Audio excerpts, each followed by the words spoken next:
이 익숙해지는 걸 더 프로페셔널하게 만드는 거지. 그거조차 없는 사람은 말뿐인 허울로 사는 삶인 거고, 진짜 난 사람들 보면 즐긴다니까.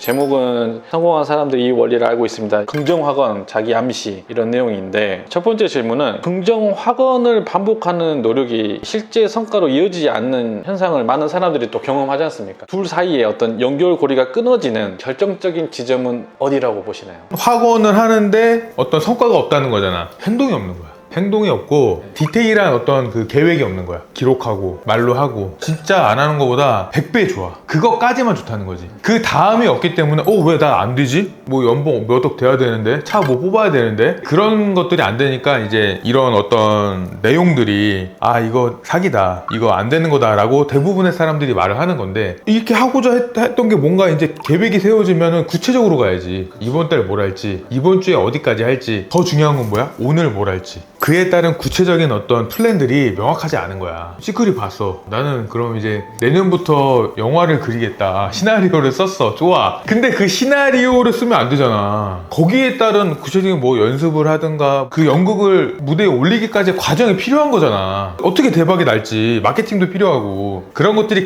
개개인마다 전략이 필요한데 그런 전략이 없다는 거야. 그런데 이게 사실 우리의 뇌가 가장 저항이 적은 길을 선택하잖아요. 서글프지만 안타깝지만 불편함과 어려움과 고난을 좀 피하고 싶은 거야. 회피. 그렇지. 왜냐면 익어가는 과정이라고 그러지. 익숙해지면서 탁월해져야지 뭔가 성과가 나오잖아. 뭐든 뭐 영업이든 상담이든 난 정규직도 마찬가지라 봐. 근데 그런 과정들이 굉장히 힘들거든. 힘들다는 표현이 뭐냐면 우리가 마치 시험 기간인데 1페이지부터 50페이지까지 외워야 돼. 근데 그게 내일 모레까지 외워야 돼. 그런 과정이 계속 연속이 되는 거야. 이 사회는. 우리는 더 이상 학생이 아니잖아. 근데 그거를 계속 견디고 그거를 익숙해지게 만들어야 되는데 그런 고통들이 하기 싫은 거야. 나는 할 수 있다라는 자기 암시가 때로는 아직 아무것도 하지 않아도 괜찮다라는 어떤 현실 도피의 명분이 되기도 하는데, 이 달콤한 함정의 본질은 뭐라고 보시나요? 그러니까 나는 좀 긍정적인 면과 부정적인 면이 있는데, 나는 할 수 있다가 마음에 와닿아서 되는 사람은 누가 봐도 뼈저리게, 누가 봐도 될 만큼의 노력을 했던 사람이야. 그게 어떤 핑계가 되는 순간은 뭐냐면 그게 결국에 저거거든. 미루는 거거든. 그러면 다음 달부터 하지. 나는 할 수 있으니까. 미루면서 핑계 아닌 핑계가 되어버리는 거지.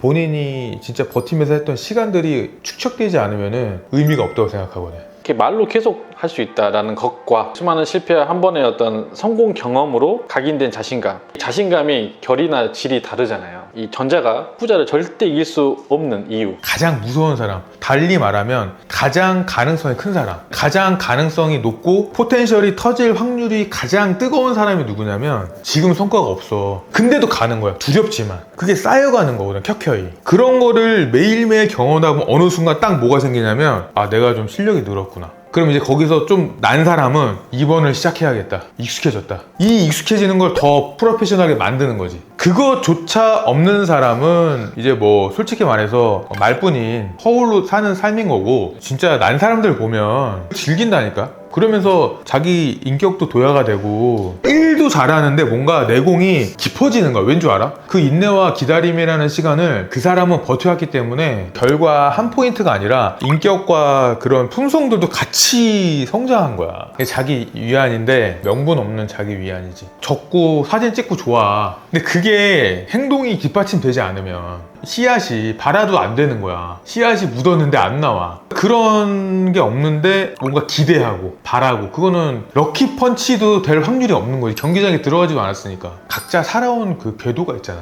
그러면은 이게 좋은지 아는데 그게 안 되는 거 왜 그런다고 생각을 하냐? 성향과 기질인 거야. 성격이랑 습관은 내가 만들 수 있거든? 근데 성향과 기질은 그냥 타고난 거야. 근데 이제 우리가 그걸 어떻게 도야를 시키냐면 참고 인내하면서 내가 좀 올바르게 곧게 가고자 하는 그런 과정들이 연봉을 올리는 것처럼 같이 가야 되는 거야. 됨됨이가 올바르지 않으면 연봉이 5억 10억 돼도 이게 어긋나는 거야. 내가 말하는 순서는 이게 굉장히 중요하다. 내가 이런 것에서 되게 고마웠다. 그리고 잘하고 싶다. 그리고 이런 부분을 반성한다. 그리고 나 이렇게 하고 싶다. 이게 자동적으로 되는 거야. 그러면은 생각을 하고 인지가 되고 다시 한번 적었어. 그럼 그게 남는단 말이야. 그러면 뭐가 돼? 계획이 되고 이번 주, 내일, 다음 달 명확하게 그려지길 바라는 마음으로 그걸 함으로써 내 자신을 다잡고 내 마인드셋을 부여잡고 내 멘탈리티 MIT를 다시 한번 점검하면서 단단해지는 거야. 이제 시크릿으로 한번 넘어가 볼 거예요. 이 시크릿에 그 끌어당김의 법칙 있지 않습니까? 과정의 고통을 좀 제거해 주었기 때문은 아닐까라는 게 질문이거든요. 그런 면도 당연히 있지. 문제는 뭐냐면 본질을 봐야 되는데 포장지만 보고 그렇게 하려고 하는 친구들이 많은 거야. 왜냐면 간단해 보이고 그럴듯해 보이고 그게 될 것처럼 하는 거는 되게 쉽거든. 시크릿, 그러니까 생각만 하면 이루어진다라는 이 믿음이 주는 가장 큰 위험 중에 또 하나라고 보는 건데, 이런 것들이 어떻게 보면 시간이나 돈이나 노력을 엉뚱한 곳에 또 투자하게 만들어내는 것도 있지 않습니까? 잘 시간 배분을 하고 에너지를 잘 활용하면 좋은데 끌어당김 힘을 나는 보여지고 싶어. 이 포장지 만드는 시간에 너무 많이 할애를 하다 보면 우순이 발생하는 거지. 내가 변화하고 내가 발전하고 내가 바뀌어야 되는데 그럴듯하게 보여주기에만 매몰되는 거야. 아, 이거 엄청난 폐해네요. 폐해 정도가 아니라 그거는 안 하는 게 낫다니까? 이거 엄청 많거든요, 이런 경우가. 많기 때문에 제대로 하는 사람들이 빛나는 거야. 성공이라는 이 시스템을 떠받치는 이 수많은 부품들이 있잖아요. 이를테면 재능, 노력, 운, 환경, 이런 것 중에서 이거 하나만 빠지면 이 시스템 전체가 붕괴되는 단 하나의 핵심 부품이 있다면 무엇일까요? 그래서 난 노력이라 생각을 해요. 통계적으로 망하거나 엎어졌던 큰 경우를 보면 노력이라는 핵심 부품이 없을 때 가장 크거든.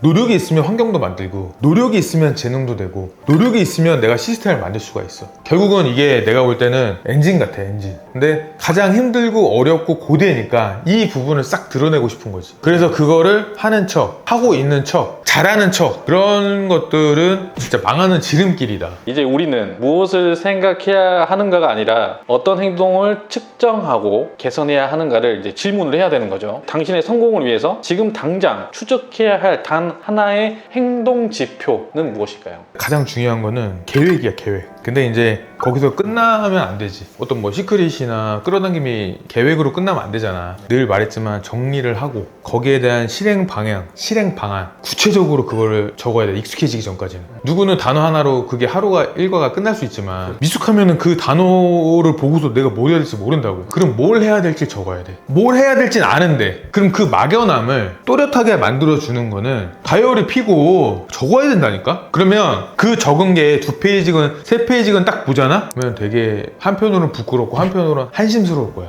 왠 줄 알아? 해온 게 없어. 자기가 해온 게 없다고. 앵무새로 살았던 거야. 내가 이달 그냥 먹고 살았는데 그냥 잘 버텼다, 근근히 살았다는, 계속 그렇게 살 거면 이런 과정이 필요 없는 거지. 구독자들이 이제 이 영상을 보고 이제 뭐 자신의 삶에 돌아가서 또 스스로에게 어떤 걸고 있는 믿음이 있을 거지 않겠습니까? 가짜 믿음을 단 한 번에 알아차릴 수 있는 송곳 같은 질문 하나만 해주십시오. 내가 말한 어떤 꾸준함, 그 다음에 어떤 영업적인 요소가 크지 않은 곳에서 본인의 어떤 생각과 철학들을 드러내는, 배울 만한 어떤 것들이 굉장히 많거든. 그리고 또 하나는 이거야. 우리의 꿈은 마라톤 완주가 아니라 달리는 사람이 되는 게 목표가 멋있다는 거지. 나도 책의 출간이 목표였거든. 그 다음부터는 쳐다보기 싫은 거야. 힘들었으니까. 근데 그냥 글 쓰는 사람으로 남는 거지. 글을 쓰는 사람은 내가 계속 쓰는 거잖아. 뭐 하는 사람이 되어야지 꾸준함이 끊어지는 경우가 너무 많은 거야. 안타깝지. 이거를 약간 보험 설계사 관점에서 보면 어떻게 풀 수도 있을까요? 등수도 중요하고 매출도 중요하지만 내가 그냥 꾸준히 내 루틴을 이어가는 사람으로 남으면 등수도 그렇고 순위도 그렇고 내가 사는 삶의 질도 난 당연히 따라올 거라 생각했거든.